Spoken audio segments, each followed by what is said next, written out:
Hey there, fight fans. Andrew Falzon, the chairman of the rankings committee at WAMMA, standing here with the broadcast team from Strikeforce Challengers.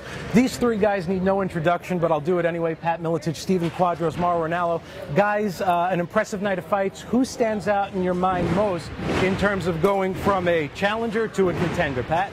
A couple guys, definitely. Kennedy proves it. He belongs in the big shows. And Ty Woodley. Ty Woodley's an explosive guy. He's a great athlete. He's a bright kid, and he's definitely a force to be reckoned with. Stephen, you've been in this game for a long, long time, calling fights, a trained fighter yourself. Who stood out in your mind tonight? Well, I hate to be a copycat, but I got to go with his picks. But I also like Thomas Longacre and the kickboxing clinic that he put on. Absolutely. With the high, low punches and kicks. But Woodley, how good can this kid get?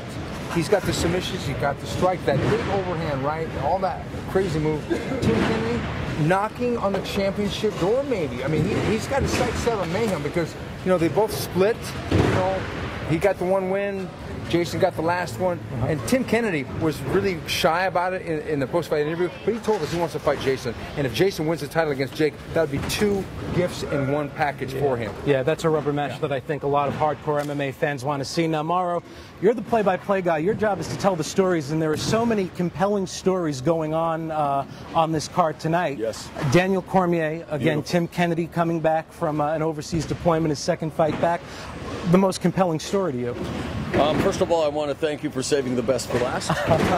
And nothing like a little modesty, right? I would have to say that you're right. This is what I love about mixed martial arts, and not just about tonight's fight, but there are so many great stories. And you look at Daniel Cormier, and here's a guy who was an Olympian twice. He did not compete in 2008 because of injuries, and a guy who has had to endure so much personal tragedy. We mentioned it during the broadcast. He's very open about the fact he lost his 3.5-month-old daughter in a motor vehicle accident back in 2003. She has remained his guiding light, and here's a guy who really could be the most accomplished wrestler to ever enter MMA, and we were joking about it during the telecast, what you'd get when you get two accomplished wrestlers in an MMA bout, a stand-up for it, right? Absolutely. So I was very impressed with his composure, but when you talk about stories, Tim Kennedy, as you mentioned, a guy who has done it all in combat, a true American military hero. Ray Sefo, how about him? I mean, not the way you want to win. Not the way you want to win, exactly. But a guy who at 38 has shown that he has no ego. You know, here's a guy who could probably retire on the amount of money he's made in K1, tremendous star, a luminary of K1 kickboxing, and yet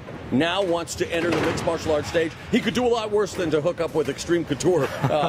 So I look forward to seeing his progression in mixed martial arts. But Ty Woodley, as these guys have already mentioned, I will echo the sentiments. This is the guy Strikeforce Challengers event is made for. I mean, here's a guy, thank goodness Strikeforce has locked him up to a long-term contract because, as I mentioned during the broadcast, the future of the Strikeforce welterweight division has a name, and it's Tyron. Not Tyrone, not Tyron, Tyron.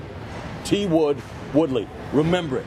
And by the way, it's Mauroranallo. Thanks. Mauro Ranallo was shown not to be competed with.